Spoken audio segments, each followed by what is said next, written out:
Welcome to the Jazz Notes Podcast. I'm Ben Anderson. I'm Chandler Holt. We are recording this on Monday, November 18th. We are, a month into the NBA season? I guess a little bit less, 3 weeks into the NBA season. We'll hit a month next week. But interesting so far, interesting week for the Utah Jazz. We can get into kind of what we had predicted for the week. Some of it came true, some of it did not. Look at the week ahead for the Utah Jazz, and then, of course, get to your mailbag questions, any news and notes that we have also we will address today on the episode. Find us on Twitter at Ben's Hoops, at Holt Sports. Read us at KSLSports.com. I know a lot of fans have been moving off of Twitter and going to Blue Sky. I'm not leaving Twitter, but I do have a Blue Sky account also, and it is just Ben's Hoops. So if that's where you want to get your social media, I will meet you there. I'm not leaving Twitter to get there, but if that's where you want to interact with people, I will also be there as well. So just a quick news and notes there. Jazz go 1-3 this week, which Chandler, last week we talked about it. I think my initial prediction was 1-3, Yep. and then I spooked myself and then went to 0-4, and they squeaked out a win over a shorthanded Dallas Mavericks team that didn't want to play any defense. Yes, exactly. And a bit of weekly news to tie into that game. The Jazz debuted their City Edition court and jerseys, and if I'm not mistaken, they went on sale on Thursday.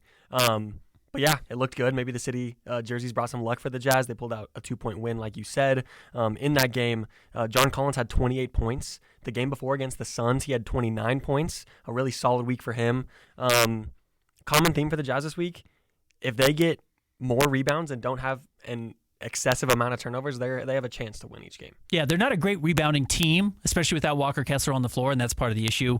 Not having Walker has been taxing on them and has allowed some other things to develop, which we will address in the mailbag, specifically Kyle Filipowski. But yeah, they don't play defense very well, and they don't rebound, and that's really hard to do. And Walker Kessler does both of those things well. He's become a good rebounder, and they are missing that at the moment. So a couple of close games. I thought the Sacramento game was fun. Last night's loss to the Clippers was expected. I wrote it even in my post-game article. It was just like, that's a scheduled loss. You are on the court 20 hours after your last game concluded. You did have to travel from Sacramento down to Los Angeles. Like, you're not going to win that game. Yeah. And especially because the Clippers were on a 3-game losing streak, so they wanted to stem it. It was just a lot of things working against you, and then the Jazz just didn't play particularly well. Something I want to ask you is kind of a rough week for Lauri Markkanen. He had just 17 points against the Suns. His best game of the week was against the Kings with 25. And then in the loss to the Clippers, just 18 points again. It seems like he's struggling to reach that 20-point mark. What do you see from Markkanen so far this season? The good sign for Lauri, and this was over his last 4 games, so this is the week that is his field goal percentage is jumping back up. Mm-hmm. He was shooting 36% from the floor going into this week. Over his last 4 games, and I'll just go in order, he shot 50%, 75%, 50%, 53%. The weird thing is his field goal attempts are so low. He took 12 against the Clippers, took 8 against Sacramento, 8 against Dallas, 13 against Phoenix. Yeah. The Jazz are running a lot through Kyle Filipowski. They're are truly running an offense through Kyle Filipowski. He touches the ball on the first possession of every game, and then he operates out of that. And the value of the elbow offense that the Jazz run, and then every team in the NBA runs, is the idea is get a guy in the very middle of the court, essentially, and then see where the help defense comes from. And wherever the help comes from, you pass to that person and they get an open shot. That's just kind of the basic function of running your offense there. And of course, there's dribble handoff stuff, and there's all sorts of different wrinkles you can throw in, but that's the idea. And teams are never going to leave Lauri Markkanen. You're just never going to leave him. Yep. He's too good of a shooter, so he doesn't get as many shots. And that's not the only reason. I promise you that's not the only reason there, but that is part of it. Talking about Kyle Filipowski, he's sort of like the rising star for the Jazz. He's the it man right now. Yeah, exactly. Against the Suns, he had 18 points, 6 rebounds, 2 assists, 2 blocks. And then in the Kings game, something notable that I thought was interesting, he only had 9 points in this game, but he had the highest plus-minus on the entire Jazz team. Yeah. So you're talking about running the offense through him. I think that's a good example of that right there. Last night, highest plus-minus belonged to Isaiah Collier. So another rookie, and actually started the second half in place of Keontae George. Will Hardy said after the game he was unhappy with Keontae George's defense, so he went to Isaiah Collier, and then basically Keontae played the rest of the game once he did check back in and played 34 minutes. So I like that philosophy from Will Hardy. You have to have your players competing for something, even if it's competing for playing time. Even if you're not winning these games, you shouldn't feel like you're entitled to minutes, and that's something that he said. And as talented as Keontae is, there are times when he makes mistakes that seem selfish and unnecessary, and he really hadn't been held accountable for it publicly. Maybe he had been behind the scenes, but we hadn't seen him be held accountable publicly. And then, last night you don't play the start of the second half in favor of a rookie. It's not like they said, we're going to go with JC here, or, it's just going to be Colin and Patty Mills. Said there's another young guy who wants your job, and we will play him, and he's going to play well. And Collier had 8 assists last night, and like we mentioned, the highest plus-minus. So, and I thought Keontae got on the floor and responded. He didn't shoot well last night. It was a step backwards after shooting the ball well the last few nights. But that's good.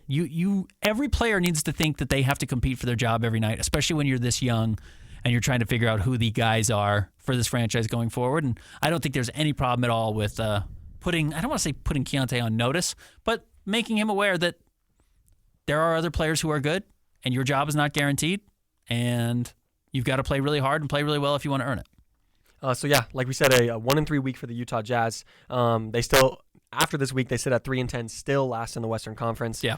In the next week, they're going to be they're staying in LA. On Tuesday, they're going to go against the Lakers, and then in San Antonio on Thursday, and then hosting the Knicks on Saturday. It is another cup game tomorrow against the Lakers. Lakers are the 4th seed in the East or the West right now. Lakers are playing probably a little bit better than people expect, but that's because Dallas has stunk and because Minnesota has stunk, Yep. and some of these teams are not playing fabulously well. But Lakers are okay. Lakers are good. LeBron's good. Anthony Davis is good. I really believe in J.J. Redick as a head coach. So they're doing some nice things there. It's going to be a tough week for the Utah Jazz. You mentioned the Knicks to cap the weekend. 3:00 game on Saturday. I like those midday games. But it's in Salt Lake City. Usually they play that midday game at New York. Mm-hmm. This one's in Salt Lake, which is fun. And then you're in San Antonio on Thursday night. So tough week. You should probably win one. Yeah. Right? You should probably go 1-3. I don't think you're going to beat the Lakers. Maybe you don't win at San Antonio. San Antonio's 6-8 on the year. And then the Knicks aren't very good. Knicks are about a 500 team. Yeah, they're 7-6 right now. I was going to say maybe the most likely win for the Jazz is home against New York. I definitely say so, and it's a weird time, and anytime a team on the road has to play at a weird time, it's hard. Yep. So, yeah, that's probably the most likely win. 1-2 Okay. for the Jazz this week. They'll be 4-12 at the end of that. Awesome. Do you want to take a break? Yeah, let's take a quick break. When we come back, we'll get to the mailbag. There's just a lot of mailbag questions, and I think they address kind of all of the news and notes that we need to talk about this week, so we'll do that. Stick around.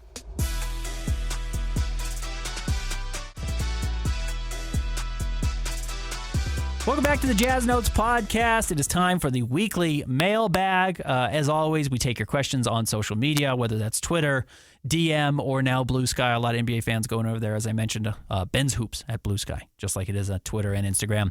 Or DM me, whatever you want to do. However you want to reach out, we will try and answer your questions. I really like the mailbag. I also write it up in an article that comes out every Tuesday.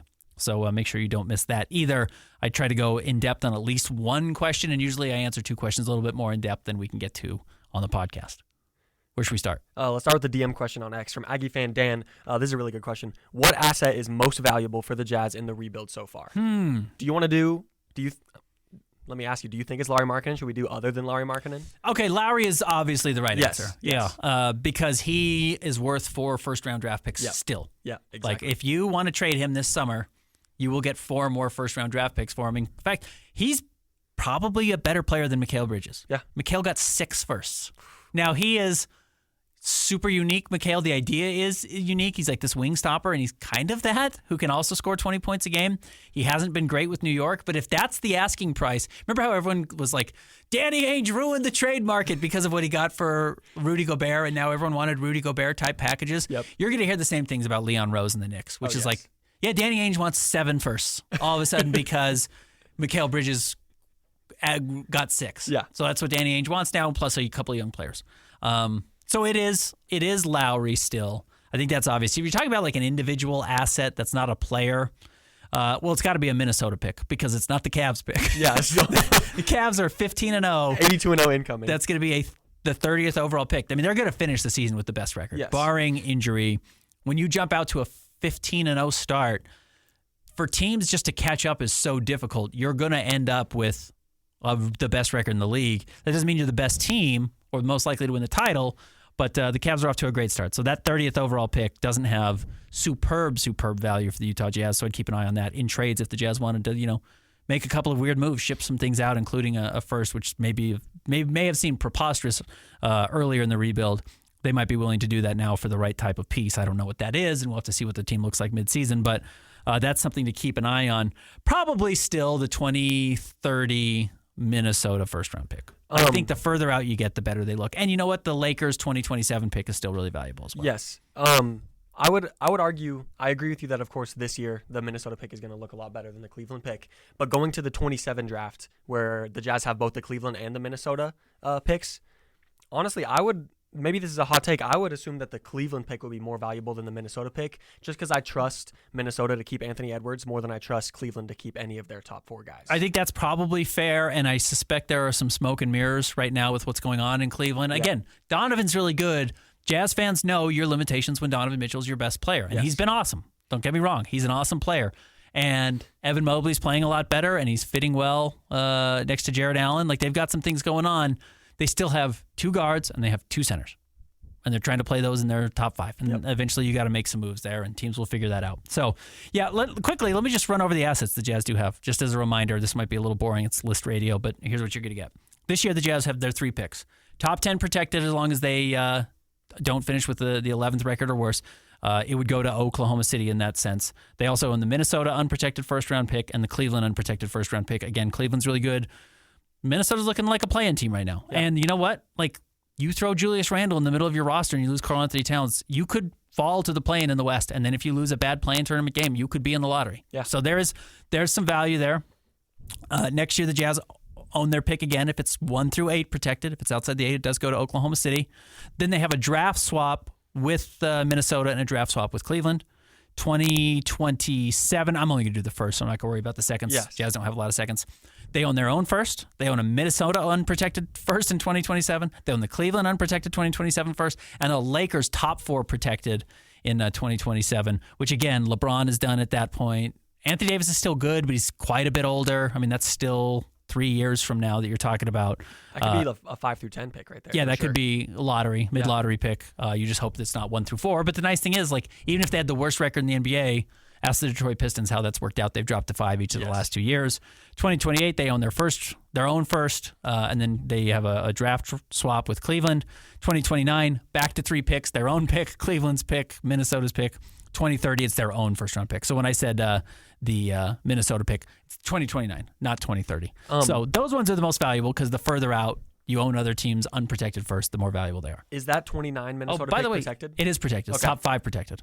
So I guess by default, it's probably the 2029 Cleveland unprotected first. Yes. Or the Lakers 2027, just because of how quickly that's going to come crashing down, quote unquote.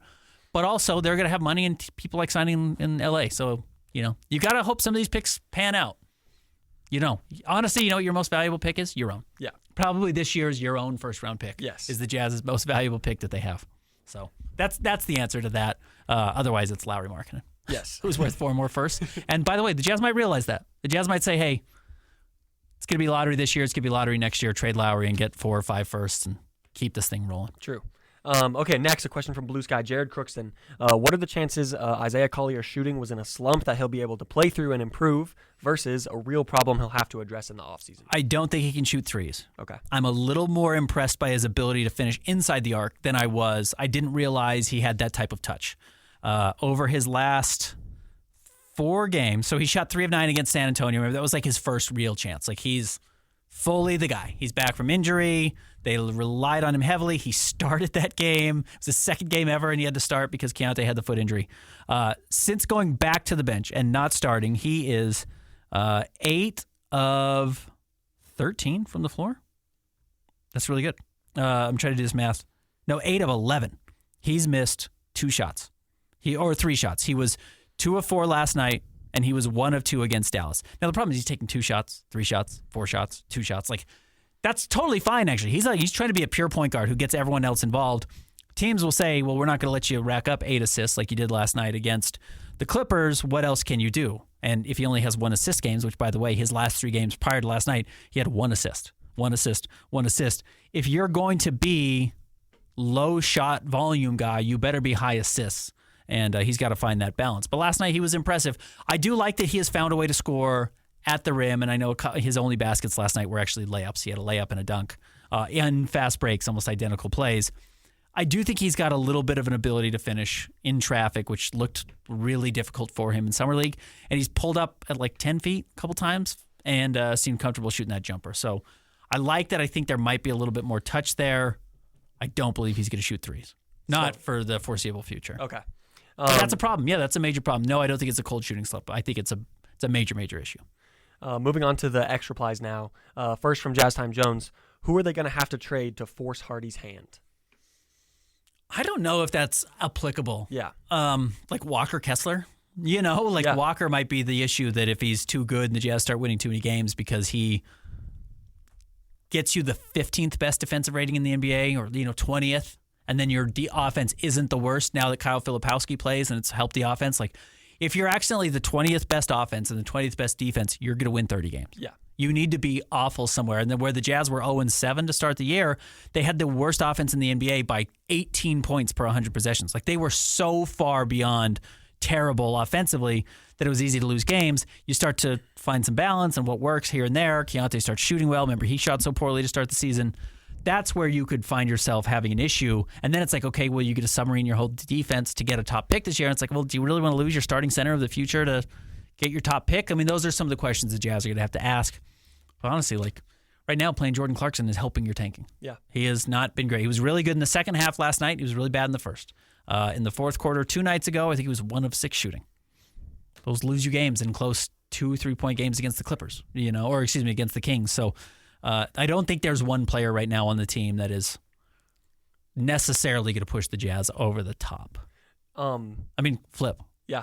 Honestly, the biggest difference maker so far this season has been Walker Kessler's defense and then Kyle Filipowski's insertion into the offense and how well they played. I'm going to build off this question. Do you think that trading one of the veterans, like you mentioned that Clarkson is sort of a negative for the Jazz right now, and I'll add John Collins into this mix. Do you think that trading one of them, even if they aren't necessarily adding that many wins to the Jazz's schedule, do you think that trading them would help just because you're losing a veteran? Like I tweeted the other day that Larry Markkinen was on the floor with 4 guys who were all born in the 2000s, and then that could be all that the Jazz are really left with if you keep getting rid of veterans. Conceptually, yes. Yeah. And it's why in the offseason when I was looking at Portland and I was looking at Detroit and we'll address this coming up in a second here, the lottery for the Jazz, and where I thought the Jazz would land. And I thought the Jazz have a real chance to be the worst team in the West because look at teams that have veterans. Veterans just know how to play. Veterans know how to not lose. They don't always know how to win, but they know how to not lose some games. So like Detroit has 7 veterans on their team that play, including Cade Cunningham, who's only in his 3rd year, but like it's a veteran player. And you add Malik Beasley and you add Tobias Harris and you add Paul Reed and you have all these guys. They know how to play. And you look at Portland and they've got Denny Avdia and they've got Rob Williams and they've got Shaedon Sharpe now and they've got Anthony Simons. They've got enough veterans that win games. So veterans do help. Yes. And if you don't even have the chance to play John Collins, you don't have the guy who recognizes, hey, Luka Doncic is literally not watching me. Walk behind him at the rim with 4 seconds left to play. Pass me the ball and I will dunk it. And I know he's hurt, but like that's Taylor Hendricks being like, am I supposed to pop back out to the 3? Like, because he's not going to back cut Luka in that position. He just doesn't have the experience or the guts to do it. Yeah. And John is just like, yeah, I've done this a million times. So yes, I guess still it could. Veterans are stabilizers naturally, and the more unstable the Jazz are, or destabilized, the more losses they will have.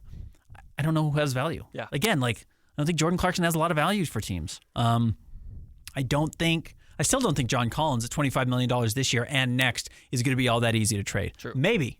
If there's like an injured player that a team says we want to get rid of his contract and he's expiring and the Jazz say cool, and you want a player in John Collins who could come in and help you, maybe. Maybe you could see that happen. But I'm not sure. I still don't think the Jazz have like the super valuable veteran trade piece this season. Next up from Josh Chisholm, do you have a good comp for Flip? No, I don't. Okay. And I've thought about it too, and I was guilty of saying like he's got some Kelly Olynyk to his game, which is actually accurate in the sense that he's a connector. And when you have offensive connectors, your offense is better. And that has been the case. The Jazz offense has been better with Kyle Filipowski on the floor. In fact, I'll just pull this up really quickly. Flip has really been playing about the last 5 games, right? Remember there was the Milwaukee game on the road. He played 4 minutes. He'd played 17, 20 before that, here and there. But like once the Jazz were like, Filipowski's one of our guys, and he's going to be in the rotation, and in fact, he's going to start 3 of these last games. They changed. The Jazz's offensive rating the last 5 games is up to 10th in the NBA. Again, remember what I said. Their first 7 games, they were the worst in the NBA by 18 points per 100 possessions. Their last 5, they're 10th. And that's not just saying that like it's Flip, but it's Flip. He's really making other teams have to make difficult decisions about who to guard and how to guard them. Because John Collins is 6'9", Flip's 7 feet tall, and Lowry's 7 feet tall. Flip's thing is that he is such a good fit with the Jazz. He is such a good fit with that front court, particularly because, and look, big guys who can pass have value everywhere. Big guys thrown in next to another big guy in Lowry who's so unique, and then a guy like John right now while Walker Kessler's out is really unique, and I'll be curious how he plays with Walker. We'll answer that question coming up in a moment here too. But it really changes how opposing defenses have to play. And it opens up things for, like, one of the reasons Flip is playing so well is because Lowry is good, and we just talked about, they are selling out to take Lowry out of the game. That's why he's taking 8 shots a game. They don't want him getting 15. That means they are allowing a competent player now in Flip to get 8-9 shots a game, and at 7 feet tall, at 4 feet, they're going to go in, or he's had some, I don't want to call it three-point shooting luck, but he's hit some threes other than last night when he was 0 for 4, and that's really boosted the Jazz offense. I mean, it's really made things go. It's made Keontae shooting much better. Like, all the things that needed to happen that Jazz were doing poorly have kind of been unlocked, and I don't think it's an accident that it's right as Flip was inserted into the lineup. My comparison, far from perfect, maybe even like a best case scenario for Flip. But I see some Domantas Sabonis in him. Like, they're both really good passers, both can step out and hit shots from the outside. Biggest difference is Sabonis is actually like a force inside. He's like a dominant rebounder. Yes. And like, dominant rebounder. He's like, I feel like he uses power more inside, when I feel like Flip's more of a finesse player when he gets near the rim. But yeah, just like specifically the shooting as a secondary skill and also being a really good passer from that position. I think that could be maybe a best case scenario for Flip. So I kind of projected Flip's numbers. I use StatHead, which is basically Basketball Reference, but you have to pay for it. And what you can do is you can search specifically by if you hit these qualifications. So I put these qualifications into the search to get out player comps for Flip. And I was a little generous for Flip in some spots, but I'm kind of basing it off as per 36. So I put in players for an entire season who have averaged more than 5 rebounds, more than 10 points, more than 3 assists, and shot 35% from the three-point line. Okay. Because that's an important part. He can shoot the three a little bit. He's actually down at 33 right now, so 35 is a bit of a jump beyond where he was, but before last night's 0 for 4, I think he was at 39%. Okay. So I just kind of said, let's shoot the middle there and think it's 35%, which might be too high. Okay, don't get excited about this, Jazz fans, because this is not who he is. Yes. But this is why it's so hard to figure out a comp for him. Here's the players who have done it since. We'll just go back to last year. There's 21 guys who have done it over the last 2 years. Okay. Kevin Durant, Aaron Gordon, Nikola Jokic, Julius Randle, Domantas Sabonis, Pascal Siakam, Jason Tatum, Karl Anthony Towns, Vooch, Bam Adebayo, Jimmy Butler, Kevin Durant again, Joel Embiid, Paul George, Tobias Harris, LeBron James, Nikola Jokic, Evan Mobley, Domantas Sabonis, Jason Tatum, Cat again. Okay. So, like, the guys who do it are the best players in the world. Yes. Here's the problem.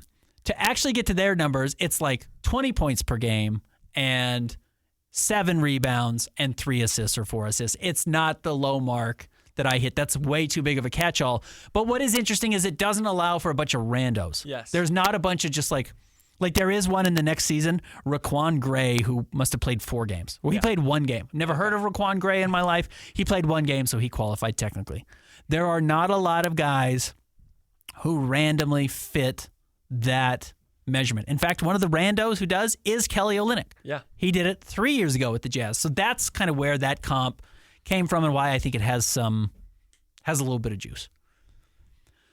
I think realistically, Flip's future, not in total style of play, but impact, is probably something like Kyle Anderson or Nicholas Batum. Okay. You understand what those guys are? They are elite 7th men who are great offensive connectors, who are really smart players, who actually ended up being pretty good defensive players, even though they don't have great physical tools. Again, here's the difference. And where you don't want to get too excited is Flip is 7 feet tall. Yeah.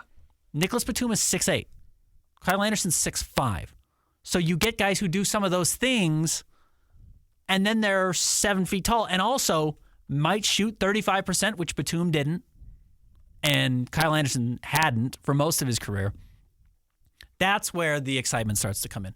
But that type of role player. But by the way, Kyle Anderson, for the last 3 years, or let's say even before last year, was one of the better role players in the NBA, as was Nick Batum. Yep. Like, these guys have a lot of value. It's not Kevin Durant, Evan Mobley, Domantas Sabonis, Nikola Jokic, the names I just mentioned, but super valuable players. So again, if you have that with the 32nd overall pick and he's 7 feet tall, huge victory. Yes. And then you hope he builds on that, and I'm not sure he doesn't, because I think he's really smart. And I will see how he continues to shoot the ball, and that will unlock everything. But the number of different pieces you're seeing are really exciting.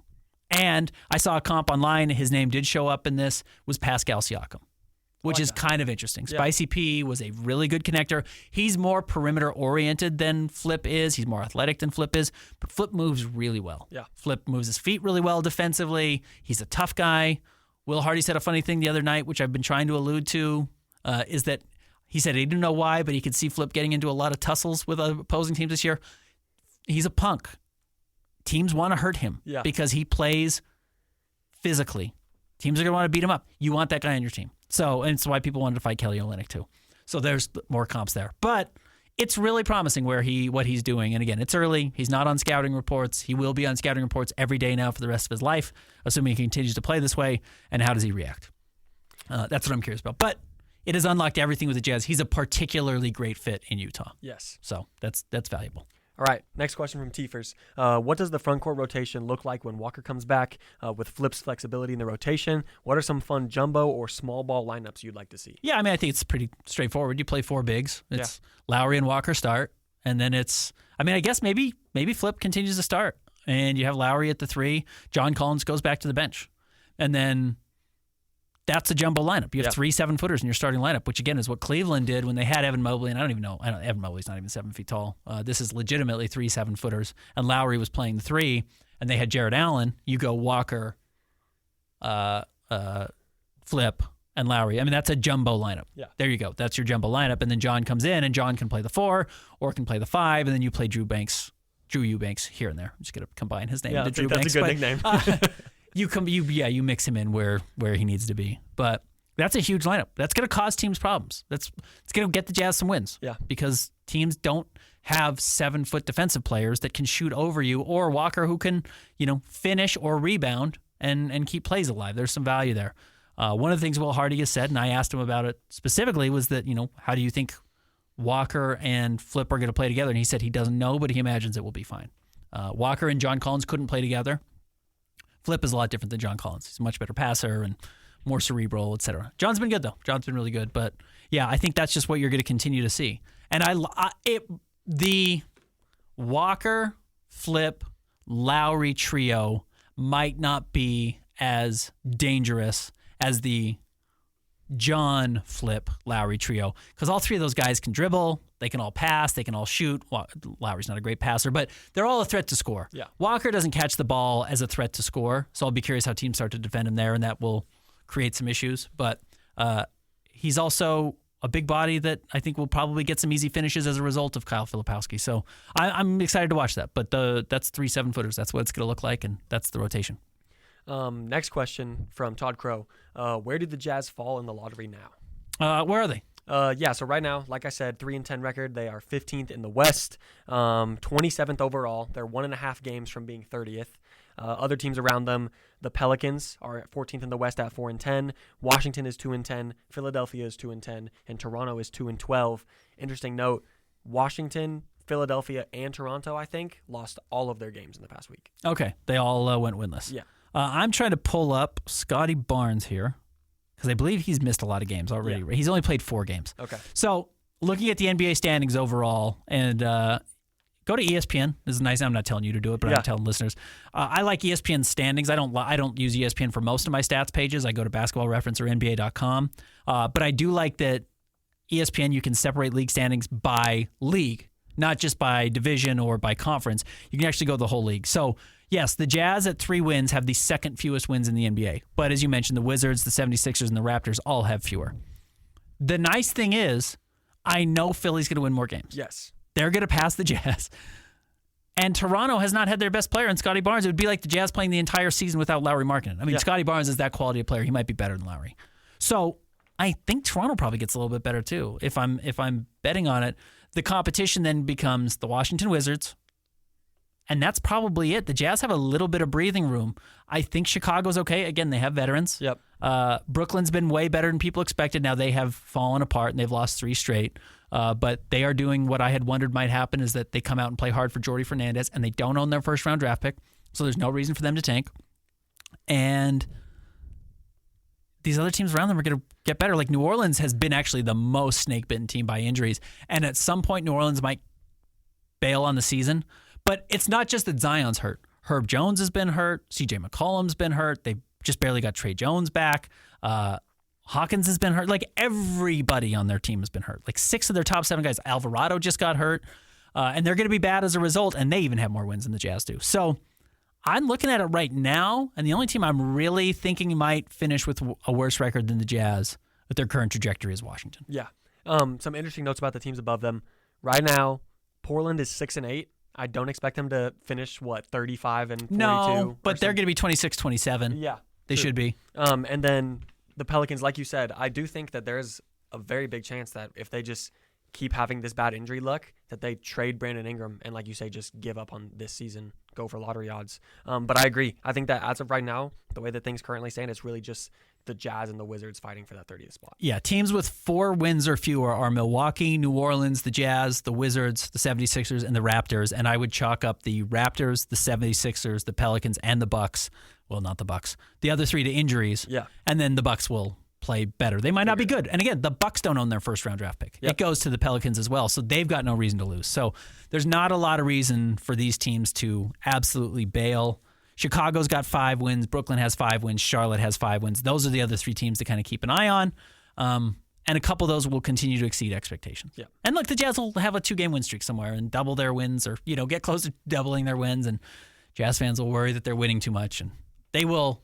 There will be some cost control to make sure that they don't end up with 30 wins accidentally, including things like not playing Kyle Filipowski in the 4th quarter. Yes. They know what they're doing, I suspect. All right, last question from Jazz Nation News. What upgrades would you like to see done at Delta Center? I would love if they copied the Intuit Dome and did some seating for just hardcore Jazz fans. I have been at games where I'm standing and cheering and someone behind me yells at me to sit down. Sorry, I'm cheering on the team. Yeah, I mean, that's hard. I get people want to sit at the game. It's my understanding is what the Jazz are doing behind the baskets on both sides of the arena is going to be basically the wall that they've talked about a lot at the Clippers to get the seating where they want it to be, to fit the building that currently exists, and to also be able to watch hockey. You almost have to have it that steep to be able to see the goals. Yep. I've been to the hockey games. You cannot see the goal on one side unless you have to make it so steep so you can see down. That's going to create the wall. So if that's the technology that's out there that's happening, I think you do that. I think that's what they're going to lean into. I'm curious how teams are going to start copying the Halo. Everyone's going to try and do that like they have at the Inuit Dome, which is just the big 360 video screen that goes around the entire spot. The Jazz have put some in corners. I suspect teams are just going to continue to try and add more and more screens. But you know what I've loved? It was designed for the hockey. It was brought in for hockey, but the projections that they can do on the floor now is made like pregame stuff. So I think the Jazz have done a nice job. Yeah. I like Delta Center. I wish they had great parking around it. Yeah. They don't. They don't have good parking. We're lucky we can park in our building. I don't know if they were supposed to park here during games or not, but we don't park here ever. No, never mind. Yeah, there's no parking anywhere. So I wish there was better parking, but it's hard to make parking lots in populous downtown areas. Yes. I get that. So we'll see. But I think the Delta Center's extraordinarily usable. And yeah, find a spot where fans, I guess, won't be mad at you for standing up, and that's what the wall is going to be coming up for the Jazz. And, there's still going to be mad people. There's always fans that are mad for doing whatever. Yes, especially when the team's losing. We did have one more question that came in here from Todd Crow. Okay. Todd said, if I started watching the Jazz this summer, I would think Jordan Clark or John Collins was our best player. Lowry and Collin were just okay. And Kenny Lofton Jr. would be Charles Barkley because he's way better than Flip, who's killing it. And Keontae has been playing with his offhand since summer. How come? Well, let's break those out. It is interesting. If you were to step back honestly, like John Collins has been one of the Jazz's better players. And then how long do you start to believe in that versus your huge sample size of his previous career, which is there's some numbers. Maybe half of them are empty calories, half of them are real. What do you buy into? I'm kind of buying that John Collins is a usable player. I still think the Jazz, if they could sell a high on him, would. If a team came calling this year, like let's say the Lakers are like, man, we are the 4th seed, and we just don't have backup depth, and we hate D'Angelo Russell. Will you take D'Angelo Russell and a future first for John Collins and say the Jazz have to throw in one other player that like can Svi Mikhailiuk? Yeah. That can shoot, and they're familiar with Svi. Or whatever they want. But you have to take D'Angelo Russell back and a first. I think the Jazz would probably say yes, because D'Angelo's expiring. You don't pay John Collins the $25 million next year. D'Angelo never suits up. You lose more games in the second half because John's not playing like a borderline all-star for stretches. You probably do that. Yeah. You probably would. I don't think the Lakers are offering that. Don't aggregate that, but I'm just saying, like, you still probably sell high on John, even if there's a chance that he could be a valuable asset for your team going forward, because he is 28 years old and you're trying to play 23-year-olds. Yep. Or 20-year-olds, really, is what the Jazz roster is mostly made up of. And then the second question is, I actually asked Will why Flip is good and Kenny Lofton Jr. was not. Yeah. And he didn't have an answer for me, which I don't like asking about specific players that are no longer on the team. It's not really fair because Will doesn't have to throw somebody under the bus. Kenneth Lofton Jr. was not good enough. Yeah. I think the difference is Flip doesn't need to hold on to the ball to make plays. Kenny needed the ball, and it's Kenneth, it's not Kenny, it's Kenneth Lofton, needed to hold on to the ball for a long stretch and then make plays off of it. And he could, but it was more Julius Randle than what Flip is doing right now. And you have to be so special to be Julius Randle. And Kenneth Lofton's not that. Yeah. Flip just makes really, really fast decisions and then shoots pretty well. That's what the advantage was for him. And then why is Keontae playing with his offhand since summer? He has to. He's actually looked really good with his left hand. I like that he's had some nice lefty finishes around guys. That's type of development, again, when and I fall victim to it, just like, oh, your shooting percentages are bad, or this is not working well, or, I see your error, your turnover problems. It's like, well, did you learn how to finish at the rim with your left hand? Because you couldn't finish last year with either hand, and now you're doing it with your offhand too. Like, that ups your ability to finish, it ups your value, and makes you a more complete player. So that's I'm glad you mentioned it, because I've noticed it too, and I've never said anything about it. That's a good observation, Todd. I think that's a promising sign. Yeah. Let's wrap it up there. Sounds good. As always, find us on Twitter at @CHolt Sports. Find me at Ben's Hoops. Again, on Blue Sky as well. I know a lot of people are going over there, so I will be there also in addition to Twitter. If you want to send questions that way, I will put the prompt there every Monday as well. Look for the article coming out tomorrow of the Q&A, and we'll be back with you next week.